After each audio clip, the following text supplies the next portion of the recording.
Irmãos, vamos abrir em Isaías, capítulo 64, versículo 4. Porque desde a antiguidade não se ouviu, nem com ouvidos se percebeu, nem com os olhos se viu Deus além de ti, que trabalha para aquele que nele espera. Vamos ver como Paulo faz a citação desse versículo na sua carta aos Coríntios. 1 Coríntios, capítulo 2, verso 9. Mas, como está escrito, nem olhos viram, nem ouvidos ouviram, nem jamais penetrou em coração humano o que Deus tem preparado para aqueles que o amam. Queridos irmãos, quando olhamos toda essa história do Senhor com Jó, nós vemos que realmente Deus decidiu trabalhar com um material que Ele tomou por sua graça, que Paulo descreve nessa mesma epístola que lemos, Coríntios, no capítulo 1, como sendo coisas fracas, como sendo coisas desprezadas, como sendo as coisas que não são, para reduzir a nada as que são. O trabalho transformador de Deus, o redemoinho transformador de Deus na vida de Jó, deixa isso tão evidente. Jó amava a Deus? Evidentemente. Jó temia a Deus? Sim, também. Mas então o Senhor, na sua visão do seu eterno propósito, para o que Ele chamou Jó, Ele toma esse ouro, essa prata, coloca no seu crisol. Nem olhos viram, agora os meus olhos te veem, ao final do processo. Nem olhos viram, nem ouvidos ouviram, e nem jamais penetrou em coração humano o que Deus tem preparado. Podemos dizer que Paulo fez uma paráfrase do que está escrito em Isaías. Você vê que não é idêntico. Não é uma transliteração do hebraico para o grego. Paulo fez uma paráfrase. Ele interpretou Isaías 64:4. E a interpretação de Paulo é essa. É que esse Deus que trabalha para aquele que nele espera, de Isaías 64:4, é esse Deus que nem olhos viram, nem ouvidos ouviram, e nem jamais entrou em qualquer coração humano. O que Deus tem preparado. Ele não apenas preparou, mas Ele trabalha para aquele que nele espera. Então, graças ao Senhor por esse trabalho fiel, de sua bondade, de sua fidelidade, tipificado aqui no seu trabalho transformador na vida de Jó. Vamos então ao capítulo 30, e pretendemos abordar também o 31, porque podemos fazer isso em sessões, para nos ajudar a abordarmos os dois capítulos nessa única sessão, e amanhã pela manhã, se o Senhor permitir, entramos nos primeiros discursos de Eliú, capítulo 32 em diante. Então, conforme falávamos, irmãos, o capítulo 30 é o grande capítulo da autopiedade. Específico, é esse o tema. E o capítulo 31 é o capítulo da autojustificação. Então, depois de Jó olhar para o seu passado da maneira como olhou no capítulo 29, como já estudamos aí, ele não tem outra coisa a fazer senão encher o seu coração de autopiedade.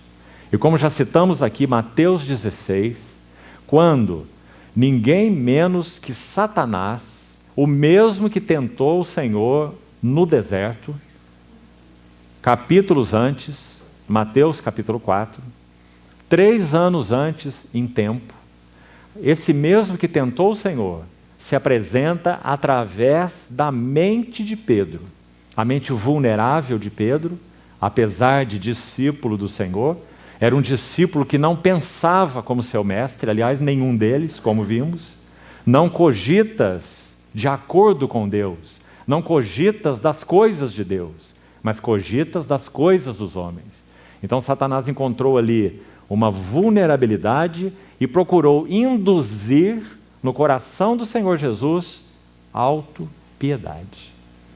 Numa frase explícita: tem compaixão de ti.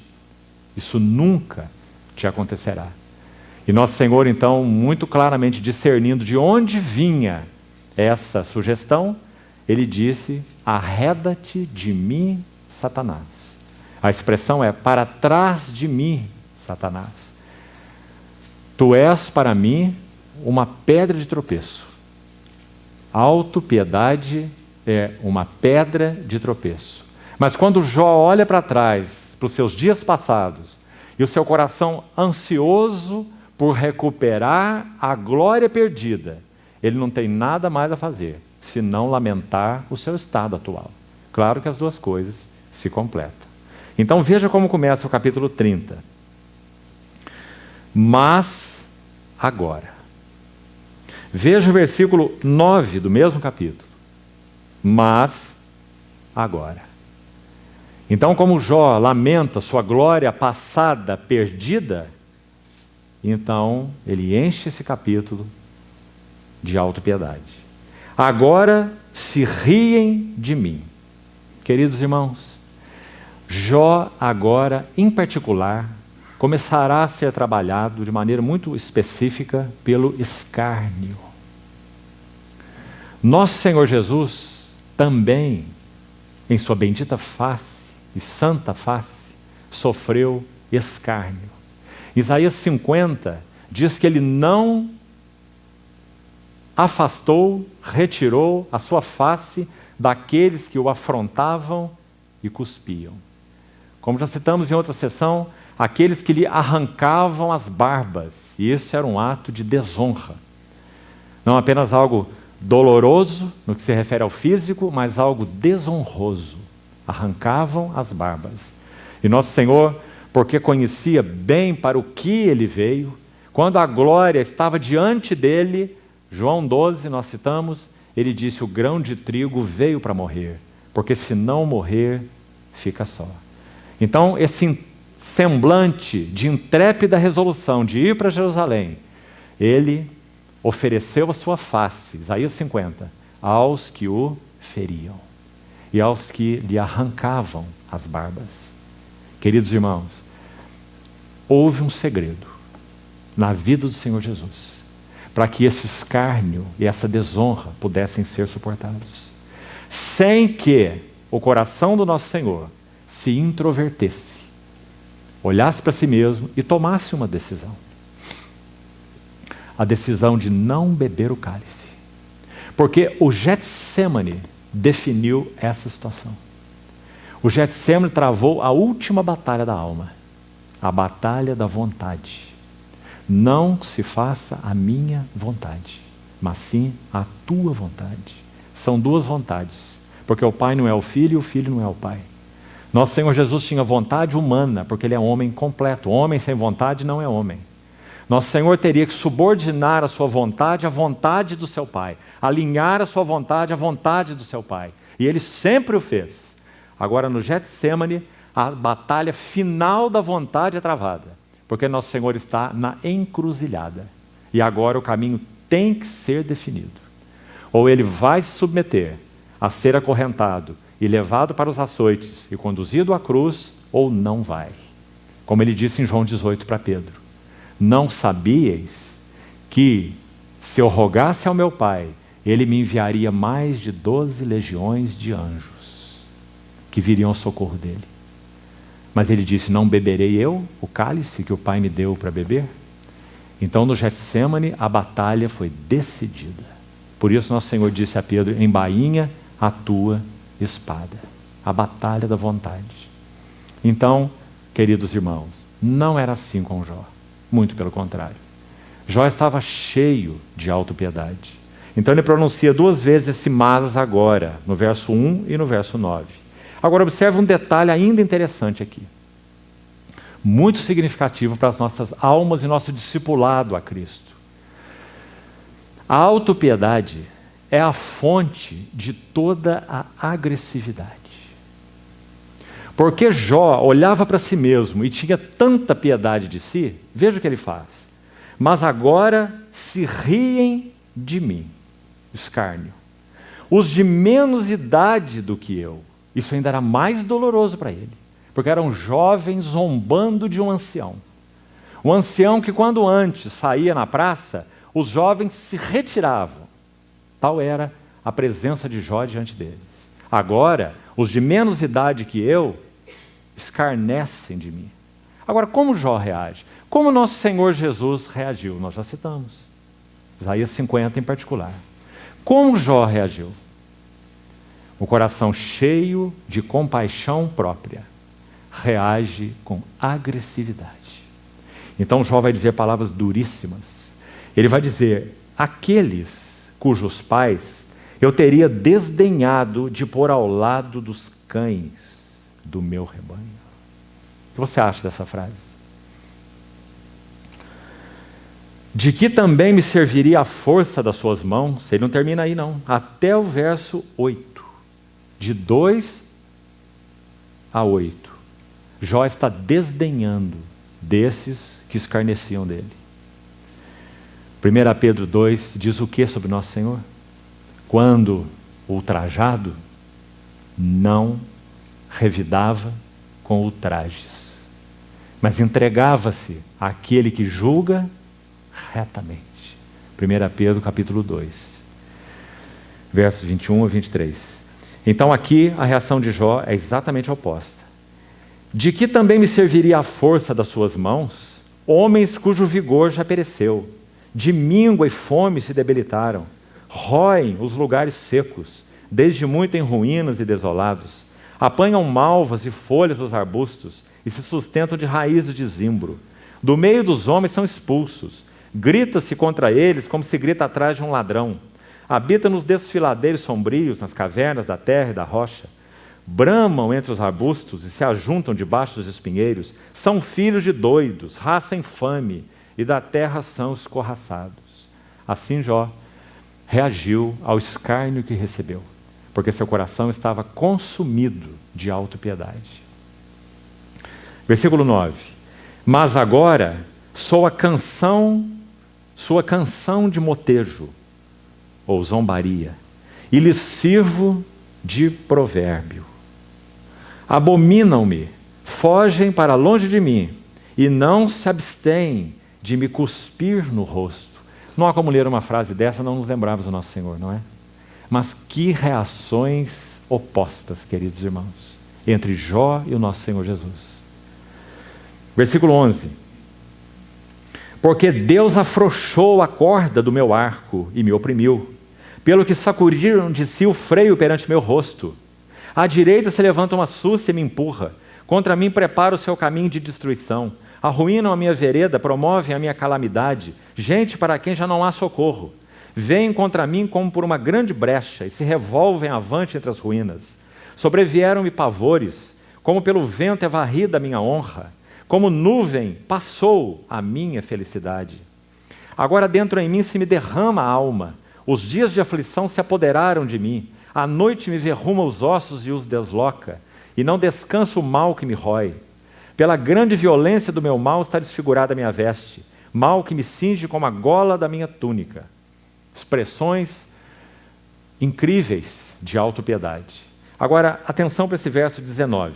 Vamos ver o que acontece aqui nessa seção até o verso 24. 19 a 24. Deus, tu me lançaste na lama.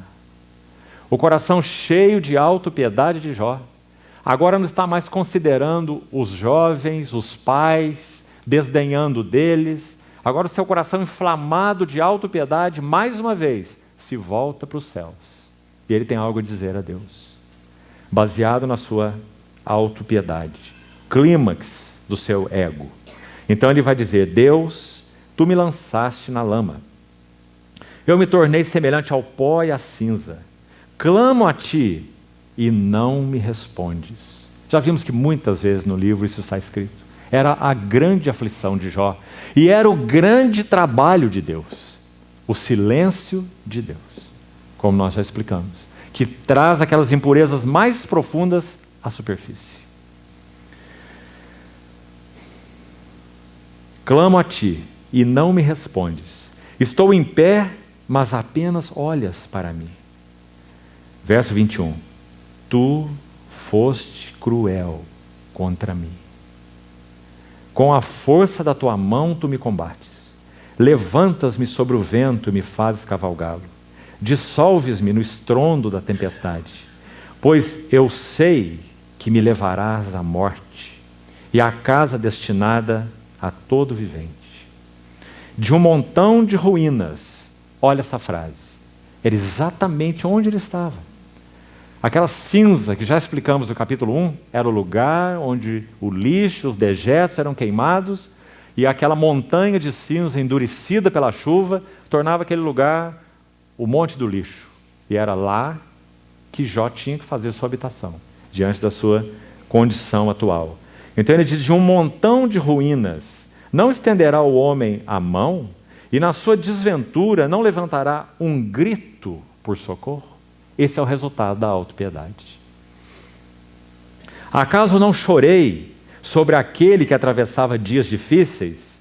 Irmãos, aqui também há algo sério, produzido pela mesma autopiedade. Sabe o que Jó está fazendo? Ele está comparando a piedade dele com a piedade de Deus. Ele está dizendo, acaso eu não chorei sobre aquele que atravessava dias difíceis? Ou não se angustiou minha alma pelo necessitado? Mas quanto a Deus, o que ele diz?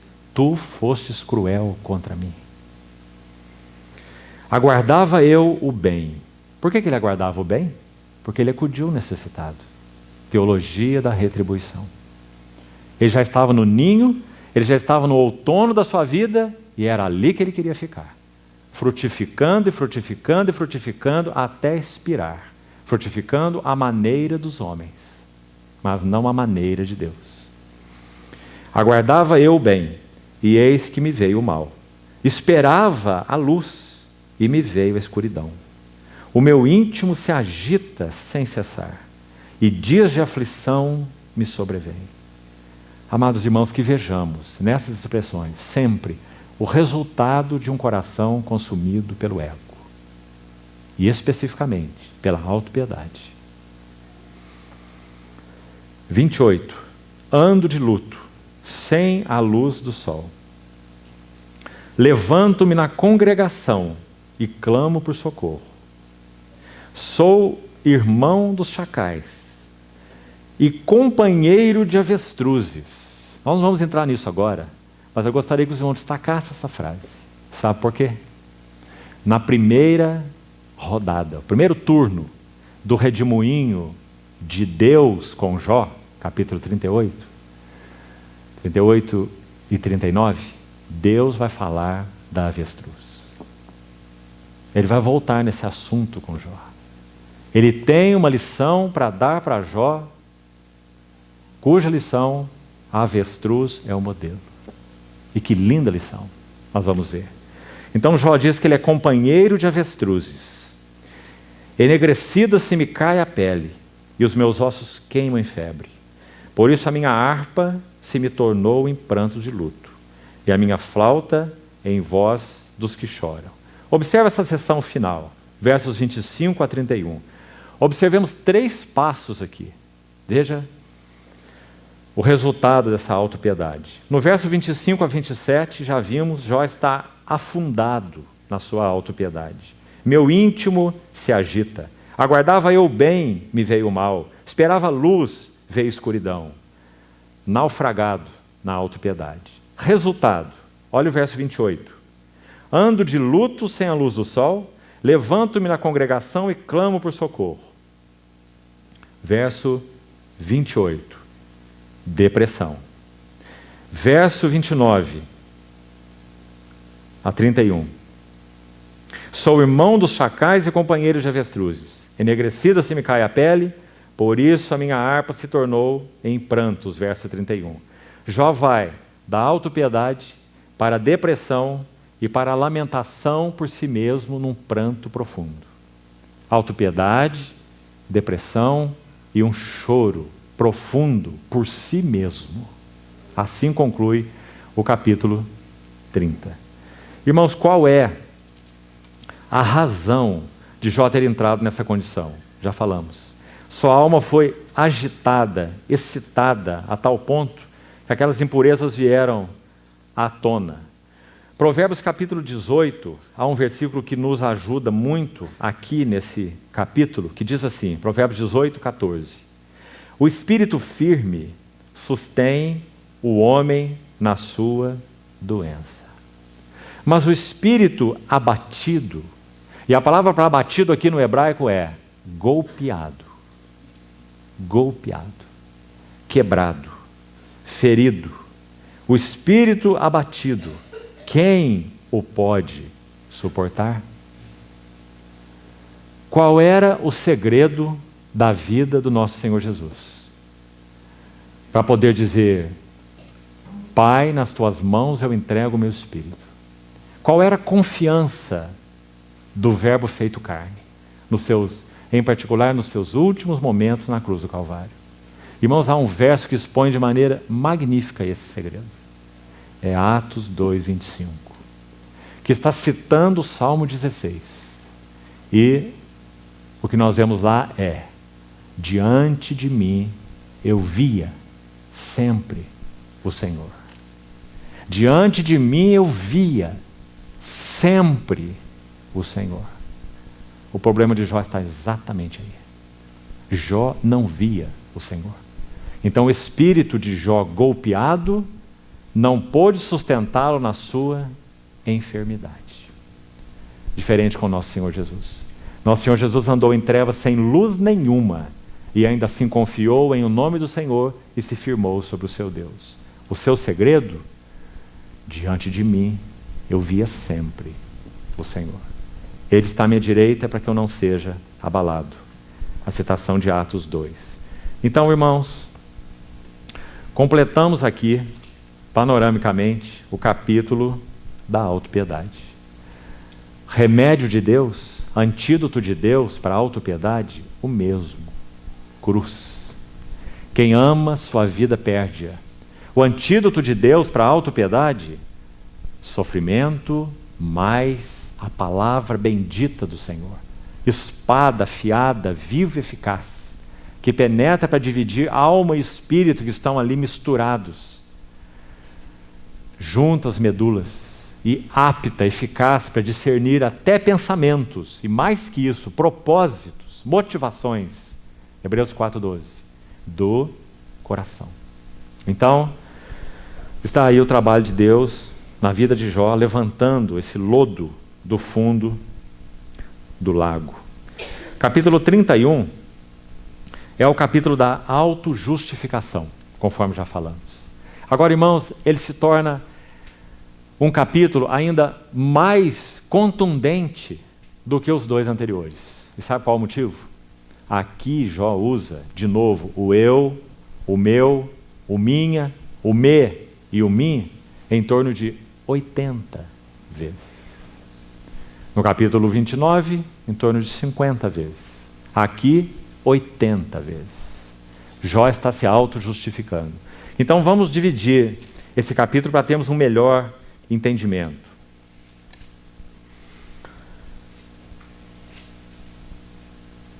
Para onde Jó olha? Talvez seja interessante lermos o versículo 35 desse capítulo, antes de dividirmos o capítulo nas seções e vermos do que, ou o que Jó está usando para se justificar diante de Deus. Esse verso 31 e 35 é de grande importância no livro. Vamos ler com atenção. Oxalá eu tivesse quem me ouvisse. Ele está falando isso desde muitos capítulos atrás, conforme nós vimos. E Deus está calado. Capítulo 31, verso 35. Oxalá eu tivesse quem me ouvisse. Eis aqui a minha defesa assinada. Você está vendo de novo a linguagem do tribunal? Você viu que Jó, enquanto sofria, ele escrevia uma peça de defesa jurídica para buscar, de alguma maneira, que o Todo-Poderoso, palavra, termo, ligado a Deus, que nós já dissemos, que é o que mais aparece no livro de Jó. É uma designação patriarcal de Deus, o Todo-Poderoso. Então Jó montou muito bem a sua defesa, mas o Todo-Poderoso não comparecia ao tribunal. Eis a minha defesa assinada. Aqui ele está dizendo que está tudo completado. Onde está essa defesa assinada? Em particular, capítulo 31. Porque o capítulo 31 é a sua declaração de justiça pessoal. Então nós vamos ver quais são os itens da defesa assinada de Jó, agora mesmo. Mas então ele continua: que o Todo-Poderoso me responda e que o meu adversário escreva a sua acusação. Então, esse é um importante verso nessa altura e do contexto, e em particular do capítulo. E agora nós voltamos então ao versículo 1 e vamos ver quais são os itens em que Jó baseia a sua defesa assinada. Isso também há de significar, sem dúvida, muito para nós. Vamos então dividir esse capítulo. Vamos ao verso 1. Verso 1 ao verso 4. Jó vai se justificar com relação à concupiscência. Então veja como ele descreve: eu fiz aliança com os meus olhos. Como, pois, os fixaria eu numa donzela? Que porção, pois, teria eu do Deus lá de cima? E que herança do Todo-Poderoso desde as alturas? Acaso não é a perdição para o iníquo e o infortúnio para os que praticam a maldade? Ou não vê Deus os meus caminhos e não conta todos os meus passos? 4 versículos. Jó está colocando na sua defesa assinada o primeiro item: concupiscência. Está dizendo que quanto à concupiscência, ele foi irrepreensível. Para que nós saibamos, até chegarmos lá, são 12 itens na defesa assinada de Jó. 12 itens. A concupiscência é o primeiro. Então, digamos que ele pode dizer como Paulo: quanto à lei, eu fui irrepreensível. E foi mesmo. Deus disse que ele foi íntegro, reto, temente a Deus e que se desvia do mal. Nunca nos esqueçamos. Então, o primeiro item da defesa assinada de Jó é a sua integridade quanto à concupiscência. E não é concupiscência em atos, é concupiscência ou não concupiscência em olhares. Como eu fixaria os meus olhos em uma donzela? Acaso eu teria uma porção do Deus lá de cima? Então observe a pureza do coração de Jó. Versículos 5 e 6, mais um conjunto. Se andei com falsidade, está aí o segundo item da defesa assinada de Jó. Ele está dizendo: nunca andei com falsidade. Se andei com falsidade, se o meu pé se apressou para o engano, pese-me Deus em balanças fiéis, e conhecerá a minha integridade. Segundo item, quanto à falsidade. Versos 7 e 8, mais um conjunto. Se os meus passos se desviaram do caminho, e se o meu coração segue os meus olhos, e se às minhas mãos se apegou qualquer mancha, então semei eu e outro coma, e sejam arrancados os renovos do meu campo. Versos 7 e 8, a avareza. Na defesa assinada de Jó está mais esse item. Quanto à avareza, Jó foi irrepreensível. Versos 9 a 12, mais um conjunto. Se o meu coração se deixou seduzir por causa de mulher, se eu andei à espreita à porta do meu próximo, então moa a minha mulher para outro, e outros se encurvem sobre ela, pois seria isso um crime hediondo, delito à punição de juízes, pois seria fogo que consome até a destruição, e desarraigaria toda a minha renda. Versículos 9 a 12, adultério. Então está aí mais um item na defesa assinada de Jó. Ele foi íntegro quanto ao assunto adultério. Versículo 13 a 15, mais um conjunto.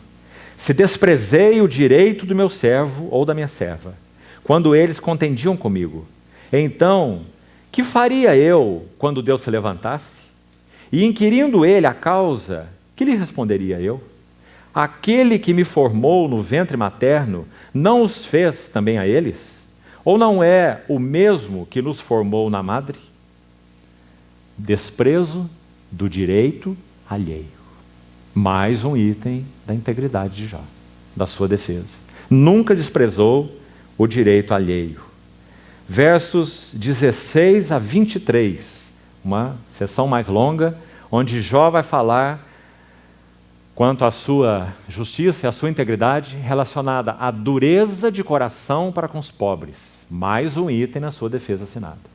Dureza de coração para com os pobres. Íntegro quanto a esse assunto. Vejamos como ele descreve. Verso 16.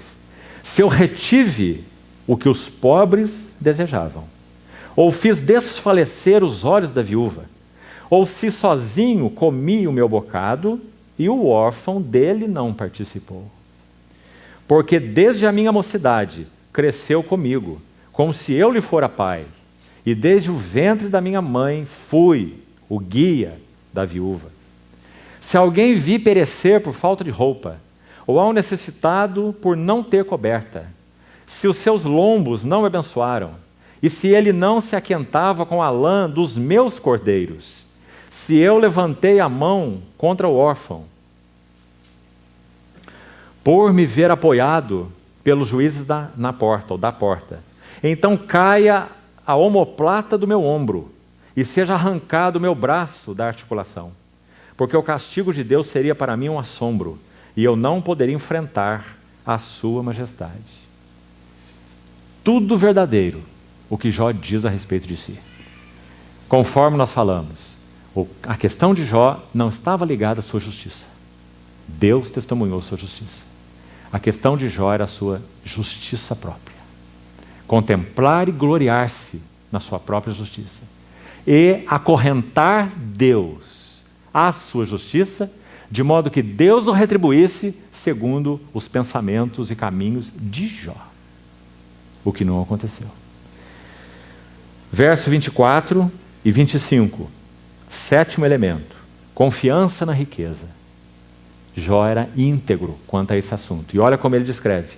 Se no ouro eu pus a minha esperança. Ou disse ao ouro fino, em ti confio. Se me alegrei por serem grandes os meus bens, e por ter a minha mão alcançado muito. Ele está dizendo, não para a confiança na riqueza. Mais um item da sua integridade e da sua defesa assinada. Verso 26 a 28, mais um conjunto. Se olhei para o sol quando resplandecia, ou para a lua que caminhava esplendente, e o meu coração se deixou enganar em oculto, e beijos lhes atirei com a mão. Também isso seria delito à punição de juízes, pois assim negaria eu ao Deus lá de cima. Está tão claro, né? Superstição. Jó era íntegro com relação à idolatria e à superstição.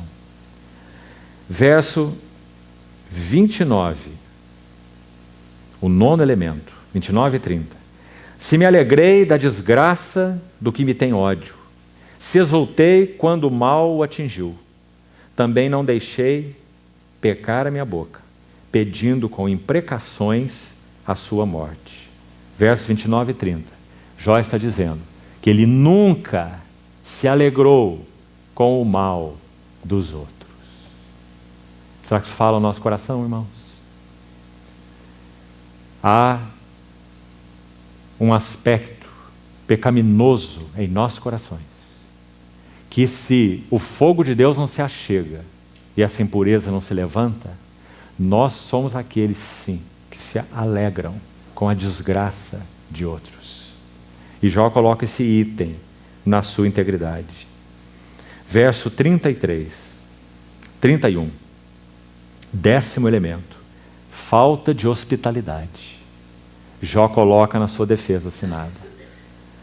Versos 31 e 32.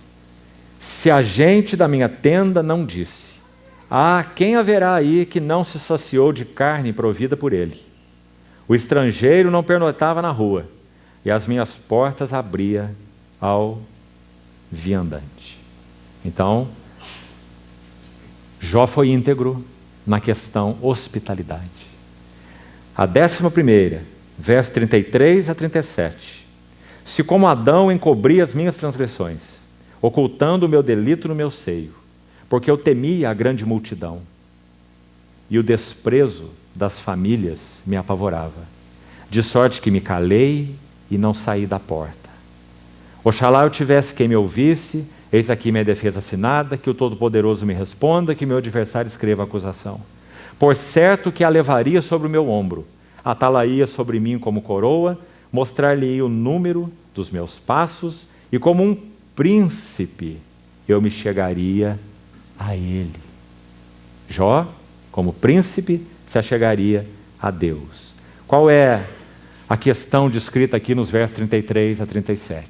Hipocrisia.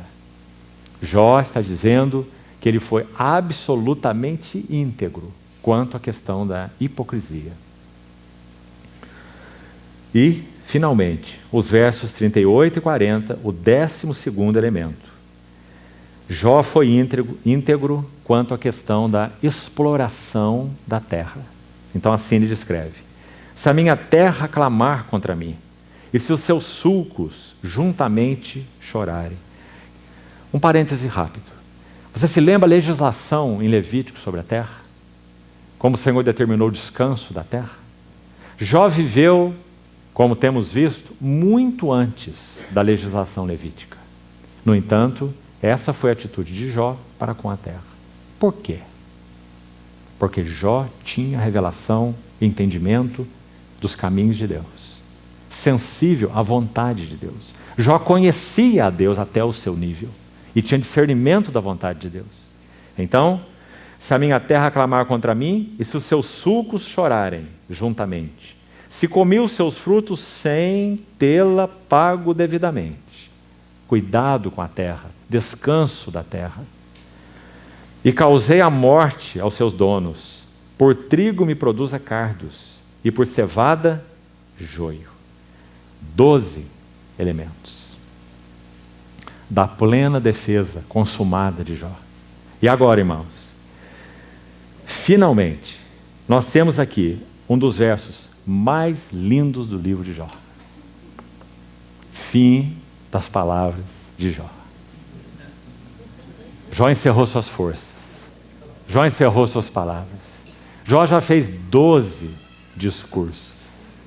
E o Todo-Poderoso está calado. Então agora, amanhã pela manhã, se o Senhor permitir, nós vamos ver Eliú. Eliú vai entrar com seu coração afogueado. Nós vamos ver por quê. Ele vai dizer que Jó se justifica para acusar Deus. Vai dizer que os amigos de Jó são ignorantes e não sabiam o que dizer a ele, porque não sabiam o que dizer, começaram a dizer. Eliú abre caminho para o falar de Deus. Agora, irmãos, amanhã entraremos em mais detalhes, encerramos aqui hoje. Eliú era um homem. Sem dúvida ele representa o Espírito Santo, mas ele ainda é um homem. Era o mais jovem entre eles, e também vamos ver por quê. Então, quando Eliú começa a falar, do capítulo 32 ao capítulo 37, nós temos 4 discursos. Mas sabe o que acontece? Nos 2 centrais, a alma de Eliú invade o seu coração. E Eliú pronuncia palavras que não conferem com a vontade e os caminhos de Deus para Jó. E nós precisamos entender por quê. Já que, sem dúvida nenhuma, Eliú nesse livro representa o Espírito Santo. Mas ele é homem. E como homem, ele é vulnerável. Então ele começa a falar por Deus, em nome de Deus, no Espírito de Deus, com o zelo de Deus. E então, em um dado momento, a alma de Eliú invade o seu coração. E nós vamos ver por quê. Mas pela graça do Senhor, Eliú recupera a sua sobriedade. E ele termina os seus discursos nos capítulos 36 e 37, de maneira maravilhosa. Abrindo, como falamos, finalmente o caminho para que o redemoinho atinja Jó. E Deus de um redemoinho fale com Jó. Então também a vida de Eliú tem muito a nos ensinar. Com relação àqueles, todos nós, irmãos e irmãs, que têm sido, pela graça do Senhor, usados em sua obra, aqui, ali, em ajuda a irmãos, ajudando uns aos outros, exortando uns aos outros, admoestando uns aos outros, a vida do corpo de Cristo. Então Eliú vai nos ministrar importantes lições do que é falar por Deus e do perigo da alma invadir o Espírito. Então que o Senhor também nos ajude nisso. Confiamos na sua misericórdia. Vamos orar, então, concluímos por hoje. Senhor, confessamos uma vez mais que esperamos em Ti, por Tua provisão de graça, por Tuas palavras, por Tua revelação. E, sobretudo, Te pedimos que o Senhor não retire Tuas mãos de sobre nós.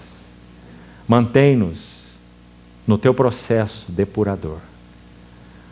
Pedimos ao Senhor que não se deixe levar pelo que nós somos, sejam por queixas, sejam por murmurações, sejam por ignorância. Ajuda-nos, Senhor, e mantém-nos firmes debaixo da Tua mão disciplinadora. Obrigado porque o Senhor nos aflige com retidão, porque Tuas mãos são fiéis e santas. Obrigado porque o Senhor tem a medida exata das aflições que permite sobre nossas vidas. Louvamos Teu nome, porque não há mãos mais hábeis do que as Tuas. Guarda-nos, Senhor. Guarda-nos de irmos contra Ti. Guarda-nos de irmos contra os Teus caminhos e contra aqueles que representam para nós os Teus caminhos. Usa irmãos, irmãs, ímpios, circunstâncias, para continuar trabalhando nas nossas vidas. Precisamos, Senhor, por Ti ser depurados, para que o Senhor encontre as pedras preciosas em nós. Assim te pedimos, em nome do Senhor Jesus. Amém.